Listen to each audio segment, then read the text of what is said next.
Good morning, everyone. Good morning. Welcome our Montanaro home church. Let us prepare our heart to heaven. Let us sing a song. Page 27, The Father's Dwelling Place. 27, The Father's Dwelling Place.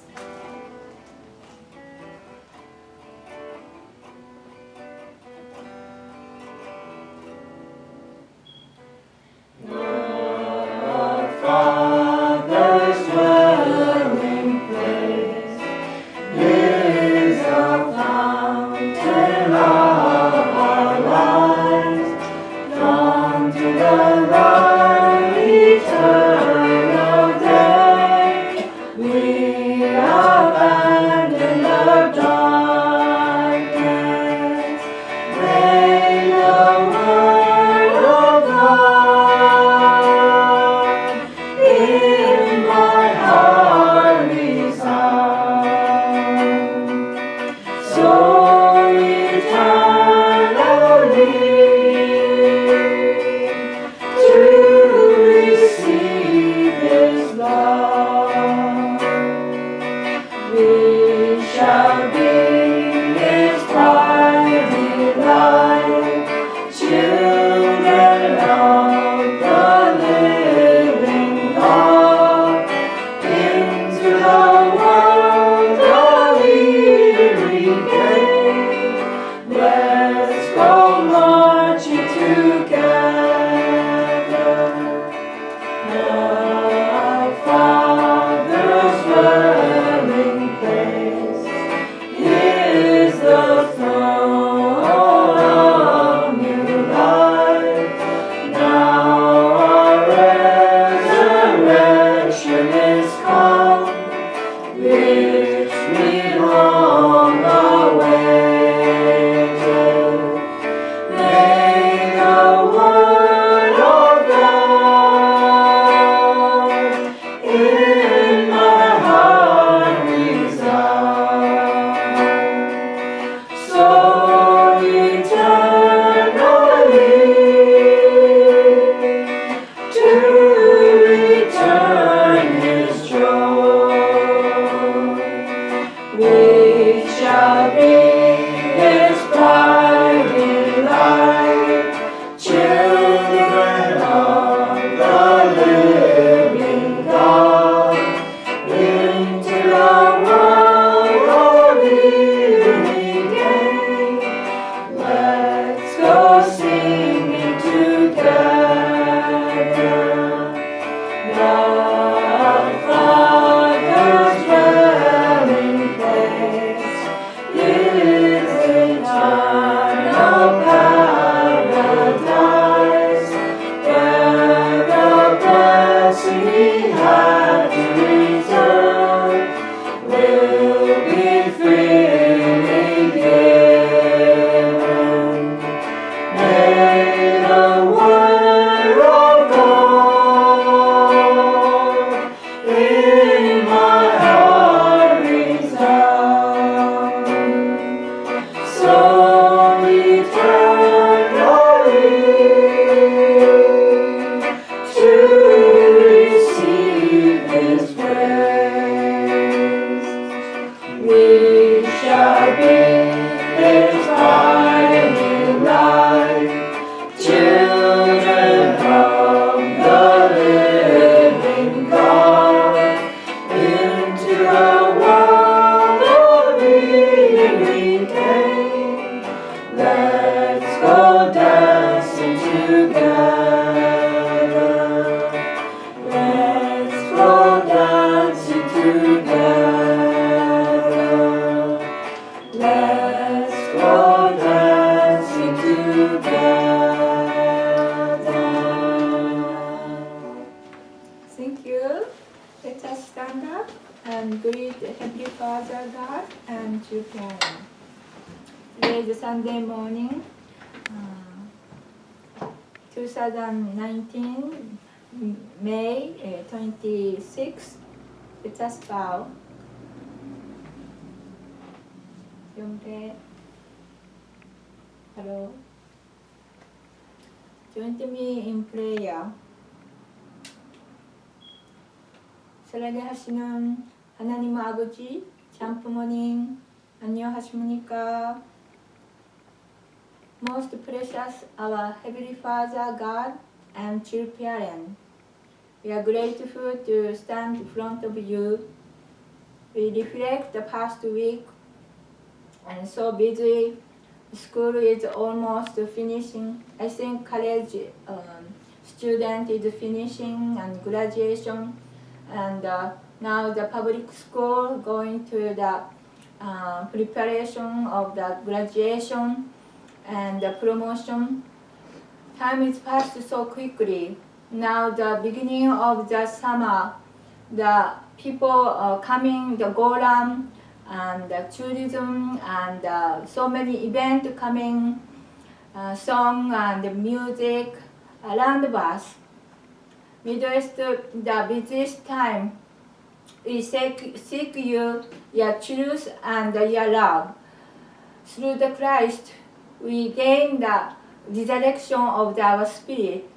Now the time, second coming of Christ came to the physically also the resurrected to through the blessing. We are so grateful, and we cannot express our gratitude to you and to your parents and to your family. Now that your providence is moving on, every parent, we want to catching up and understand your providence, and we want to participate. Please guide today. We can understand your providence, and we can also take seriously and also personally we can really meditate, understand, and take standpoint of you. Please guide today. We can progress your providence to bring happiness and joy in this world. Please bless this time. I report in the name of Raman and Tamiko Montanaro, blessed central family. Aju, Amen. Amen. Thank you. Please seated and welcome our Pastor Montanaro. Welcome. Thank you.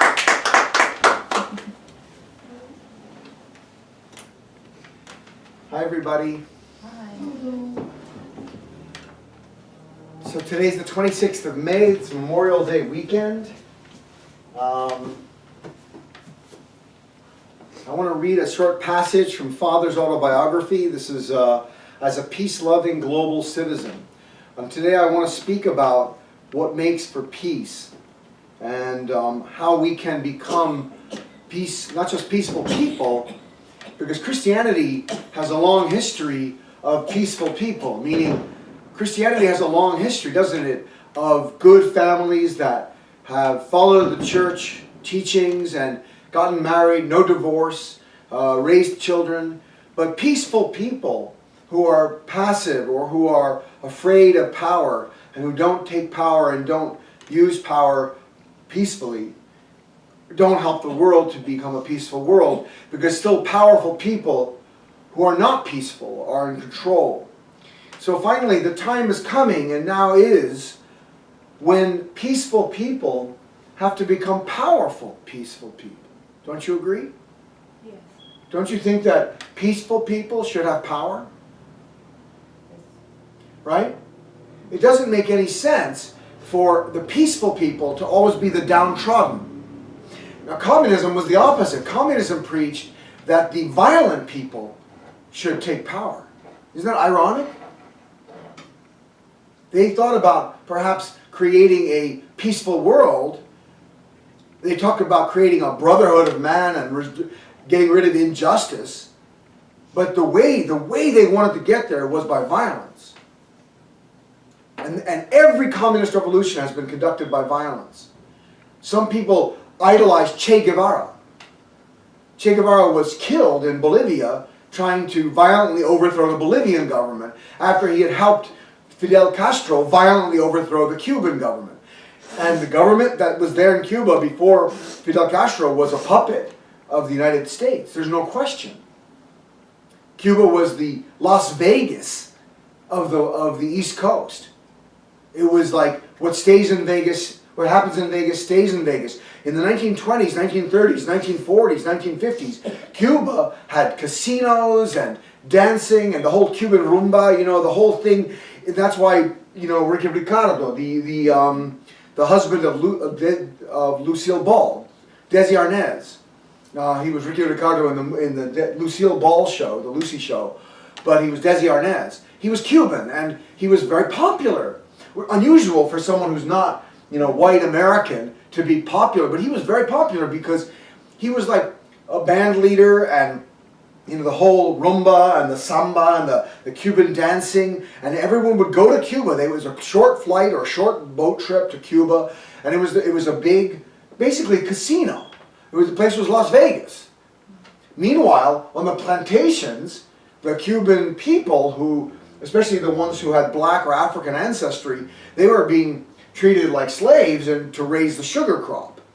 So there were sugar plantations and other kinds of plantations. Meanwhile, the wealthy from the United States and the mafia was deeply involved in Cuba. And so, of course, the Cuban government was corrupt. And Castro was right to accuse it of corruption. But again, Castro's solution was violence. And Che Guevara was his buddy. And so, it's really hard to criticize communism because their criticism is accurate.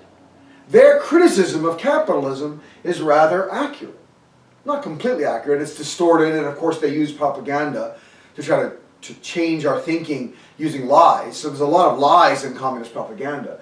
But overall, the criticism of selfishness and corruption in Christian centers of power is very accurate.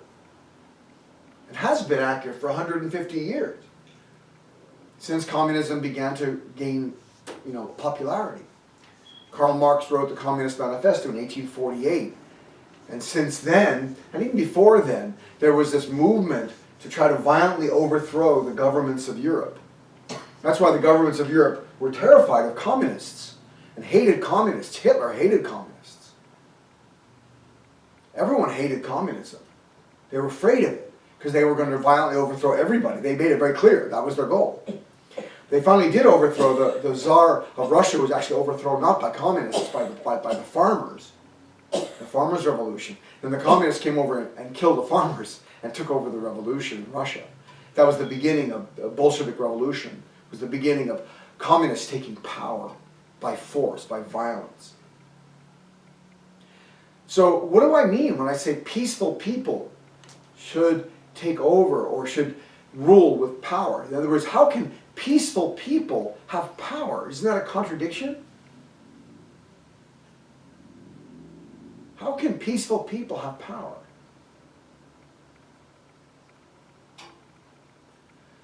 Father titled his autobiography as a peace-loving global citizen.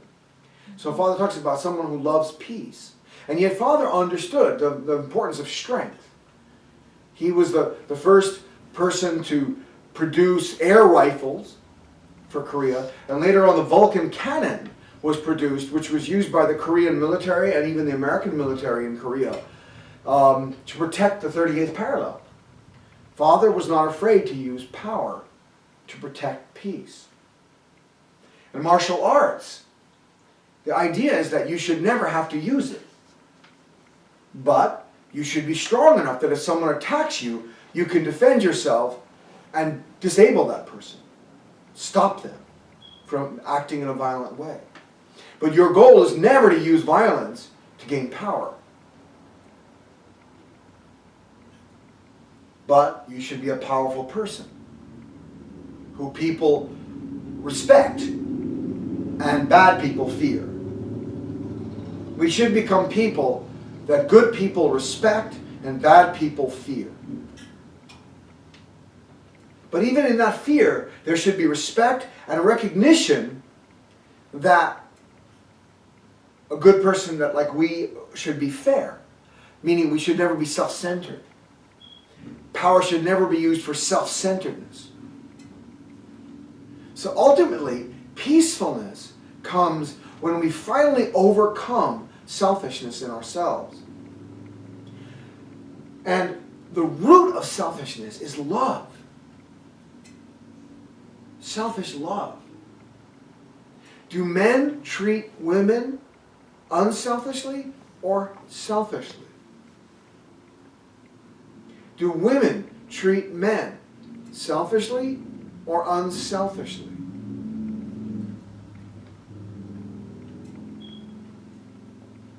If you have selfishness between men and women, which is the root of life, right? Men and women's love creates children. And children create the next generation, and the character that the parents have is passed on to the children, right? So if you want to stop this generational multiplication of sin and evil and selfishness, it has to begin in the relationship between a man and a woman.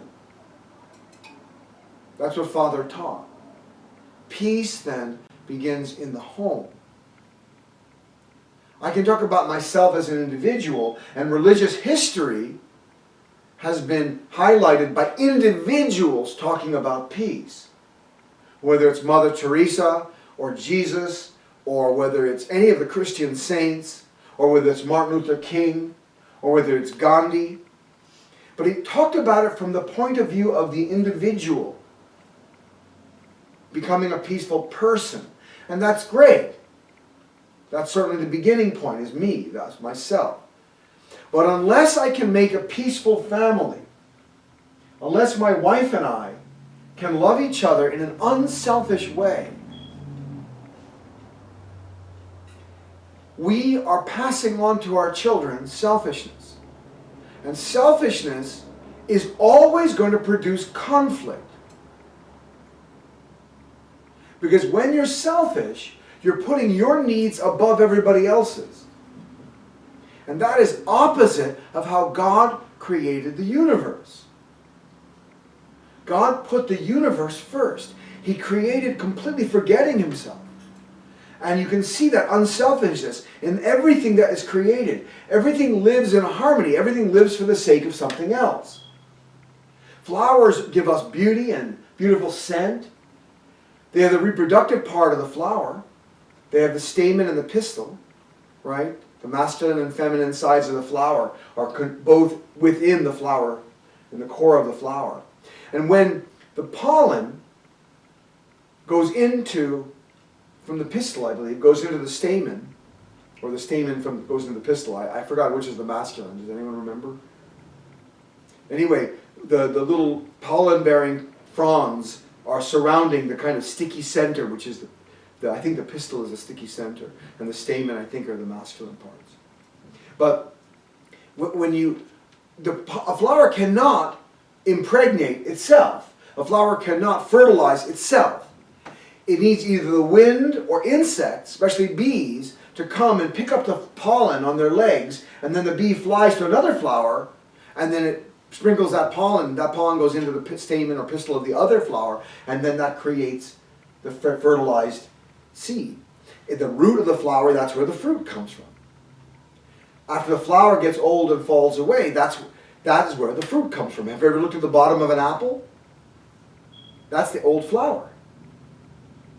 If you look at the bottom of any fruit, especially the apples or pears, things like that, you see the flower, the old center of the flower. Rose hips. After roses die, the little tiny red fruit comes, right? The rose hip. And if you look at it, you can see the old center of the flower. After the petals dry off, that little star-shaped center, because that's where the seed, the fertilized egg and seed went down in and formed the fruit. So a flower is an example of living for the sake of others. A flower cannot fertilize itself.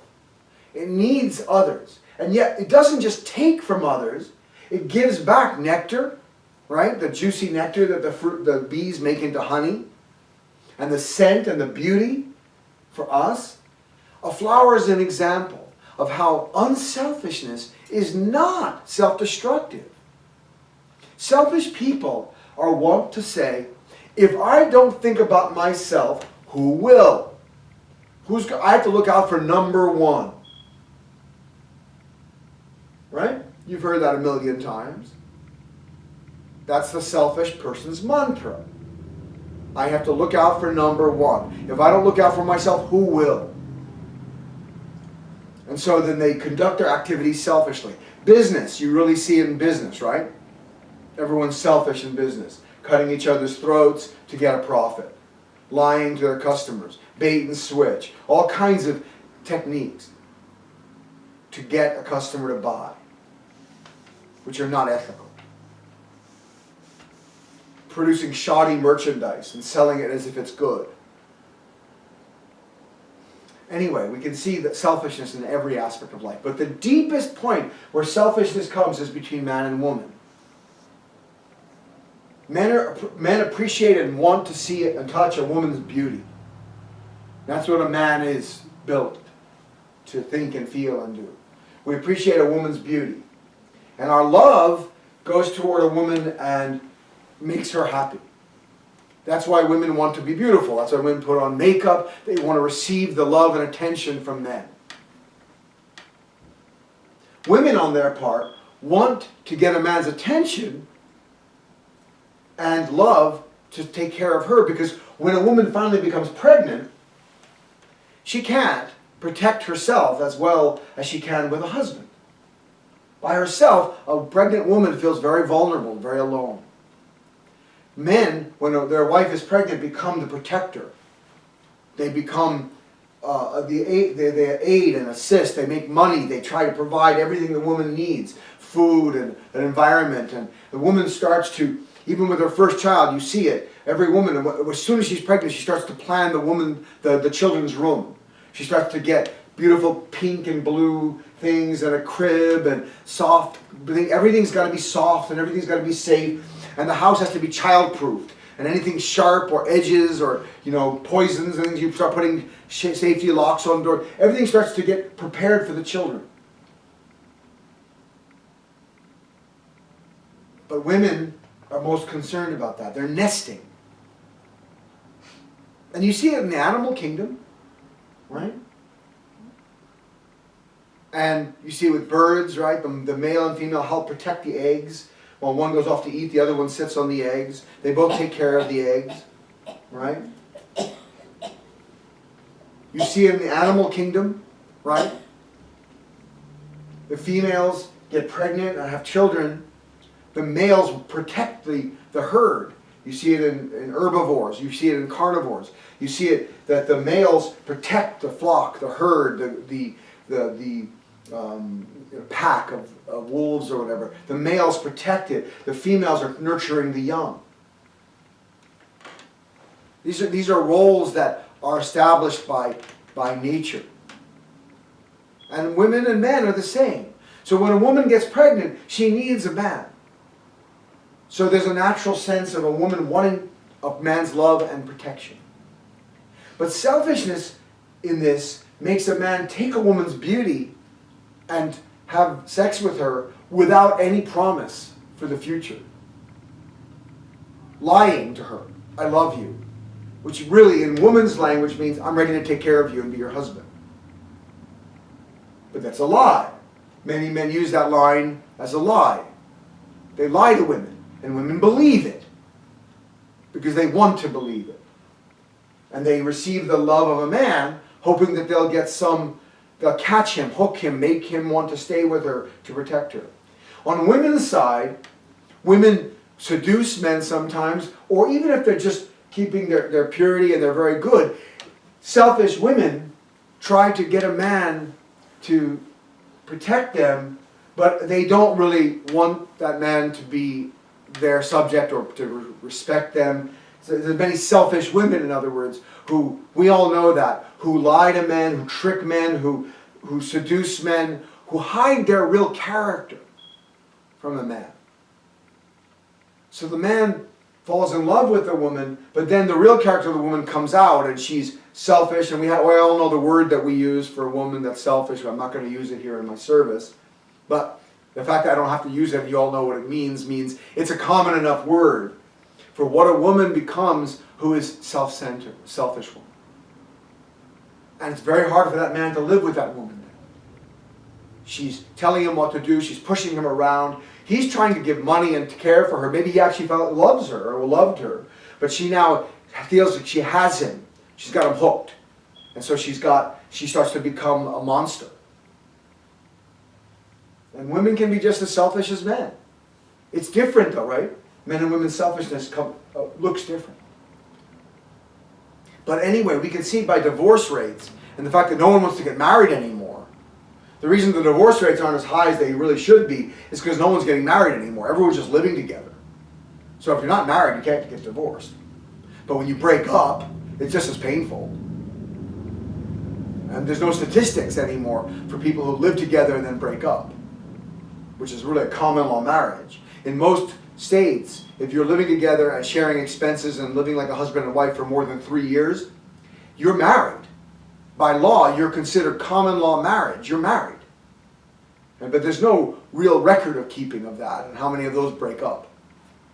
Anyway, this is the beginning point. When a man and a woman see each other unselfishly, respect the other for what they bring to this relationship, and honor that person, that's the beginning of a healthy world. I want to read to you from fathers speaking to young people.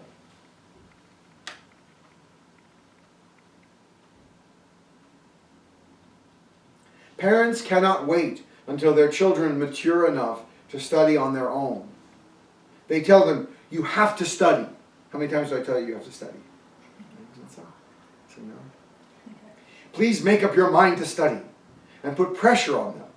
Parents do this because they know that children need to study in order to prepare for their future. They worry that if their children don't study at the proper age level, they will face the future unprepared. There is, however, something more important than studying to prepare for the future. Before unconditionally focusing entirely on studies, young people must realize what they want to do in life. They must make a determination to use their talents to help the world rather than just serve themselves. In other words, Father's talking about developing an unselfish goal in your life. A goal that can only be fulfilled when you study and work hard and train yourself, but which is living for the sake of others. They must make a determination to use their talents to help the world rather than just serve themselves. Many young people today seem to be studying just for study's sake. Unless you have a purpose in life, your studies will lack the passion needed for happiness. And worse than this, actually, many people are studying to become selfish. How many people are going to business? Joshua, how many people are going to business in school, right? Economics and business. And one of the most popular majors. When I was writing recommendations for students and they would write their interest at Ridgefield High School, a lot of them were, wealthy children of wealthy families. They would always want to be going to business, stock market, accounting. They were trying to make a lot of money. They were looking at the fields that they could make a lot of money. So they were studying in order to make money. Not thinking about the world, right? Not thinking about helping the world. Once, Father says, I came across a Korean student working hard on his English schoolwork. I asked him, why are you working so hard to learn English? He answered, to get into a university.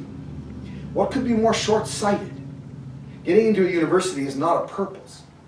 A university is a place to go to study particular subjects in the course of pursuing a larger objective. It cannot be the objective itself. Your goal can't be to get into college. Why are you going to college? Why are you spending all that money and time and energy studying and studying and studying? What's your purpose? Also, do not define your life goal in terms of how much money you want to make. I have never received a salary, but I manage to eat and stay alive. Money is a means to do something, not the goal. Before you make money, have a plan for spending it. Money gained without a prior objective will soon be wasted. Your choice of occupation should not be based only on your talents and interests. Whether you become a firefighter, a farmer, or a soccer player is up to you. But what I'm referring to transcends your occupation. What kind of life will you lead as a soccer player? How will you live as a farmer? What is your objective in life? To set your objective is to give meaning to the life you will lead. If you're going to be a farmer, then you should set your objective to test new agricultural methods, develop better species of crops, and help eradicate world hunger. If you're going to be a soccer player, then set a meaningful objective, such as to heighten your country's image in the world, or to establish soccer camps that will nurture the dreams of economically deprived children. To become a world-class soccer player takes incredible work. If you do not have a definite purpose in your heart, meaning beyond just being a soccer player, right? If you don't have a purpose to use that for something higher, you will not be able to endure the difficult training required to reach the top. Only if you have an objective will you have the power to maintain your course and live a life that is a cut above those around you.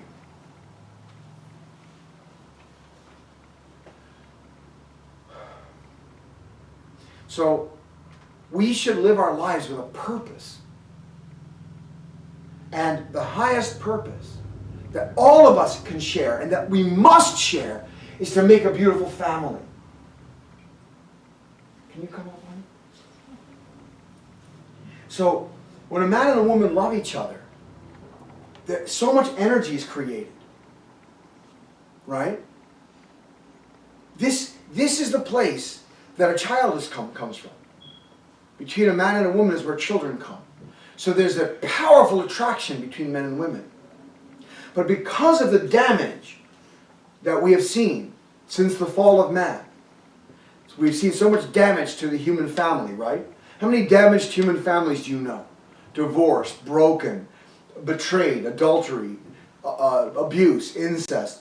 So much damage. People are looking now outside of this relationship for happiness. And homosexuality and gender dysphoria, gender confusion are the result of that. Looking outside of this. And people have been so damaged by their parents that they don't want to be a man or a woman anymore. They don't want to participate in the man-woman relationship. But I'm telling you that you have a responsibility to the world to participate in this relationship. You must participate in this relationship, even if you don't feel like it.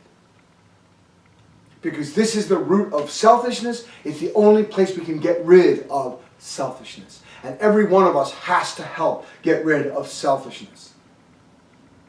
So it's only here that we can get rid of selfishness. It's only in the man-woman relationship. So you should not be going into the man-woman relationship thinking, I'm going in to have a good time. You have to go in with a responsible heart. Yes, there's been damage. Yes, there's been misuse and abuse in this relationship. But I'm going to go into it with a clear head and heart. I'm going to go in to love this person and with an honest heart to restore and build a true family. And that means even if you have homosexual feelings, even if you're not clear about your gender, you should participate in the man-woman relationship. You should try to make a relationship like this that works, that produces children, and that helps the world. Because only in these families, where man and woman logically and lovingly and with kindness participate in this relationship, will the future of the world be bright. If we abandon this relationship for bizarre and strange relationships of, transgender relationships or homosexual relationships, or abandoning this relationship for any other thing, promiscuity and playboyness and whatever other things go on, we are contributing to chaos. We are contributing to sorrow. We are contributing to suffering. We are contributing to confusion. Only when we actively search out and seek this. Now, it may take you years to make this relationship work. Because we have so much accumulated garbage and baggage from thousands of years of abusive, bad relationships between men and women. I'm not going to deny that there's a lot of mess there. But you've got to start. You've got to make a goal. And the highest goal that everyone can have, and everyone must have, is to make a true relationship between man and woman. That's the root of peace in this world. Not violence. And there's strength in this relationship. When a man has children, he naturally wants to become a protector. That's why America is unique with our Second Amendment, to guarantee the right of all citizens to bear arms. Because the Second Amendment guarantees that every family, a man and a woman, can protect their own children. Healthy families are the beginning of a peaceful world. So healthy families is the place where strength should lie. So the right to bear arms, not just martial arts, but also any kind of weaponry, that to know how to use weapons responsibly. To teach your children how to use weapons responsibly. To have martial arts training. And martial arts, by the way, martial means military, right? The word martial comes from the word for military. So martial arts are the military arts, the fighting arts.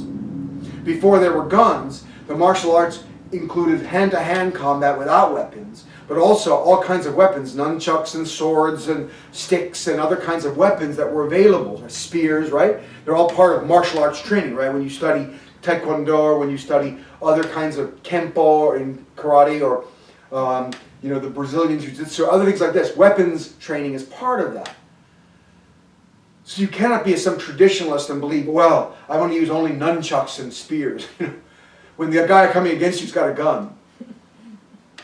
You have to be trained in weapons so that you can protect your family. And if good families are using weapons in a responsible, loving way to protect the people they love and the families they love around them, and you have thousands of families like that in a community, crime is almost non-existent. The highest crime rates are in the no-gun zones in this country.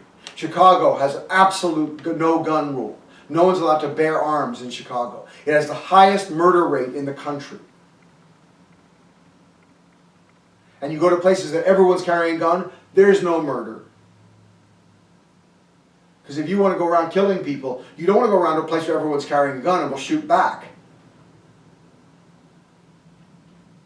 Colorado has passed a law since the Colorado shootings of 15 or 20 years ago, which started this whole concern about school shootings, right? Colorado has passed a law that teachers can bear arms. So teachers can conceal carry. They can carry a pistol that's concealed. So, and since then there have been no shootings there in schools. So strength, power, lies in the hands of people who know how to use it responsibly and lovingly, because they've already paid the price and are working on themselves in this loving relationship between man and woman. You notice that violent people are almost invariably single men who have no women in their lives. Right? Look at all the school shootings. Invariably single men who have no women in their lives. What's the best solution to ending school shootings and violence and the jihad and the Muslim world? Give every man a wife. Teach them how to be responsible as a man, to take care of a wife and children. Violence will end. If you're busy taking care of your wife and receiving love from your wife, first of all, you're too happy to want to kill anybody. And secondly, you are actually contributing to a healthy, growing family, and the beauty of your children makes you want to protect them, but you become more and more and more, it's important to you that the community around you be peaceful and loving, so your children have a good place to grow up. One of the biggest problems in the Muslim world is polygamy. The fact that powerful, wealthy men are allowed to have more than one wife. So all the women get taken by these powerful, wealthy men, and then who are, many of them, oil magnates and have money from the oil thing. They have harems of many, many women, not just 4, but many. Meanwhile, the poor young men who can't afford, and that's a disparity that is really the responsibility of those wealthy men, keeping the poor men poor. Those poor men can't afford to have a wife. They can't afford to marry or have children. And so they become violent. The greatest way to peace is through the family. So we must create a culture that protects and honors the family. That's another reason why the transgender and homosexual agenda in this country is unhealthy. Because it is creating a climate in which confusion is being taught to young people, that are being taught that that family is just an option, and that it can be any kind of mixed, that the family can be two women or two men, or it can be transgender, anything like this, and it's very confusing, and gender roles are being lost. And this political effort on the part of the homosexual and transgender community is destroying the clear mind that young people need to have as they prepare a purpose for their life to be a true man or a true woman and make a true family, which is really one man and one woman. This is the original ideal. And I'm not going to say that it was easy for me or my wife. We both had, and we've dealt with in the last 30, how many years has it been now, honey? We've been married since 87, so now 32 years. We both had to overcome numerous obstacles to our relationship, both from our own ancestry, from what we inherit, the kind of bad character that a woman can have or a man can have, which doesn't make a relationship easy. And we've had to face those things and overcome those things. I'm not going to tell you that, oh, this has been easy, and because that would be a lie, first of all, and it would make you feel like, well, I don't have any hope. Look how easy it was for him, but it's not easy for me. That's not true. It's not been easy for me. I've been fighting myself since I joined the actually since 2 years before I joined the unification movement. Since 1978, when I dropped out of Cornell, for more than 40 years, I've been fighting myself, especially to control my sexual desire. Father said, before I seek to control the universe, meaning power, we talked about power, right? Before I seek to control the universe, I must control myself. That's the hardest challenge, and every religious leader has talked about that. Gandhi was asked, he was asked about his relationship. He said, I've been trying to be celibate for like 40 years, but I keep failing. Meaning, he keeps going back to his wife. I mean, I wish he were alive and I could teach him the principle and say, you shouldn't try to be celibate. You've done a fine job. Now make a good family, But he loved his wife very much. But he was trying to be celibate, but he couldn't overcome his sexual desire. But that's the way that God created us, so that's natural. But finding the healthy way to express that sexual desire just to one person. When you're surrounded by a culture which invites you to spread your seed anywhere, or to have sexual desire carried out in any way, right? When women are constantly available to you in this culture. Not an easy culture to be pure, right? We haven't made it easy for ourselves. And I've been fighting myself for 40 years. I think most men fight themselves in this way. And women fight themselves in other ways to try to become big-hearted and big-minded and unselfish and generous and kind and giving to others and being a truly unselfish person. To get out of their own world and to give. But women have a natural desire to take care of children, and that's something beautiful, that all women seem to have that natural inclination to want to create safety for children. So men can learn from women. And women have to learn from men and be respectful of men. Anyway, I'm just encouraging you, please, whatever your orientation or struggle is, you've got to focus on this relationship. This is the place you have to end up. This is the place you have to get to. Not this place. I'm not saying we're perfect. I'm just saying the marriage between man and woman. That's the place that happiness will finally find you.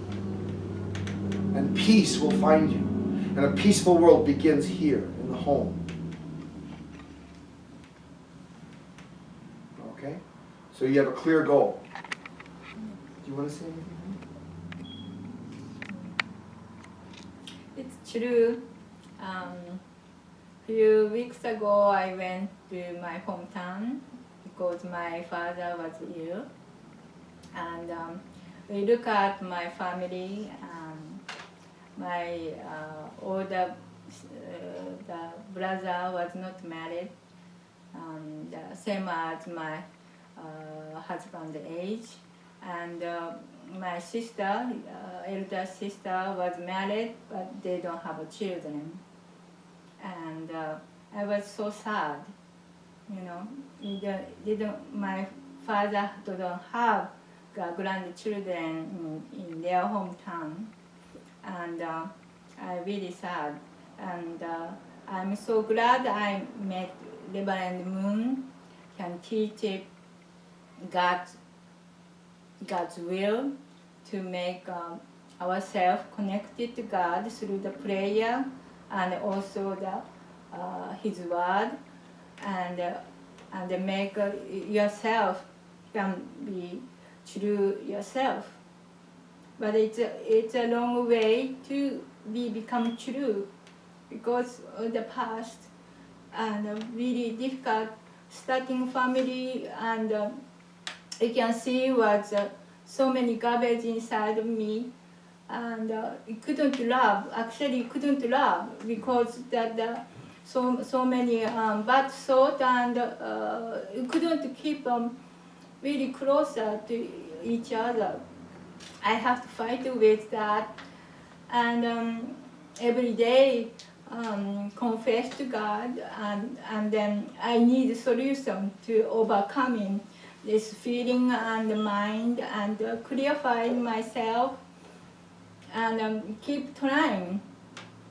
Even now, I have to be not yet. I'm not perfect. I make mistake, but better situation and better myself. Can more stable to love, and then I can feel better to giving love to the children, giving love to my mother-in-law, and giving love to my husband, and also the community and the nation. If we meet the friend and the family, and also relative, we are so glad I have family. Without family, I can't grow, and I'm really sorry to my family is dying. Actually, really dying. I came from Japan to join my husband. I didn't know that my family is no children and no hope. That's why the family is very important. You know, if you're getting older, you cannot walk, or you cannot do anything more. You need help also. If you are loving relationship with husband and wife, loving relationship with children, and you have a depth. Even you grown older, you have love. If you love, you can have help, and then we can solve the problem. That is all. I'm so grateful to my true father and true mother, can guided me, and made a beautiful family, and we have a friend also, same believing and same way to create beautiful family. I'm in this community. It's so grateful. I can gracious enough to say thank you. We thank you to God, and brought to true Father in this world, and true Father gave to us this precious love. I'm so grateful, and I want to give this happiness and joy to this community and the world. Can same way can feel happiness and joy and peace. We need a change. This world is a disaster. We need a change. This is the solution. This is the strength to give love and truth, and we giving now the second king in forth with true love. We can have that the rod of iron. You can train our mind and body, can strong, and give other the same things. this blessing is with unconditionally we received, but still we have to do next step. But I'm so grateful to always look forward to have a hope and have a beauty in our life. Yeah, so grateful. Thank you. So I want to invite anyone who's listening at home, especially in the northern New England area, you're welcome to come to our home every Sunday. We have Sunday service. We try to open our doors at 10:30. Usually we're done by 12. So welcome to come and be with us and learn about these principles and learn about these ideas. And we have literature and things you can read, and also a lot of it's online. Everything's online these days.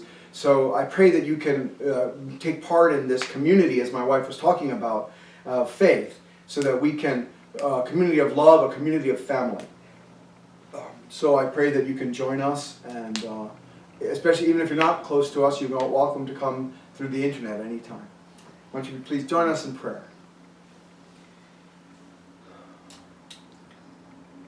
Dear Heavenly Father, we want to thank you so much for this tradition of Sunday service, Sunday sermon, Sunday gathering, Father, where we gather to share your word and to celebrate your presence in our lives and to attend you, Father.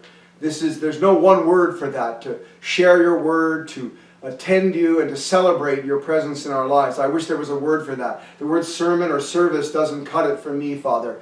I wish there was one word that I could think of that did make a better summary of all of that. But I'm grateful for this tradition, Father, that our true Father is continuing from the Christian tradition of Sunday service, that we gather together on Sundays, that we have this service. I ask your blessing that those who are listening, both here at home and in the world of online, that they can be guided by you, Father, through their own life of prayer, to become powerful central figures of love and truth in the world around them. Thank you so much for today and these words of truth. We ask your blessing, and we offer ourselves to you in the name of Raman and Tamiko Montanaro, a blessed central family. We offer this report. 축복 중심 가정 라만과 타미코 몬타나리 이름으로 보고드립니다. 아주. 아멘. Thank you, everyone. Thank you.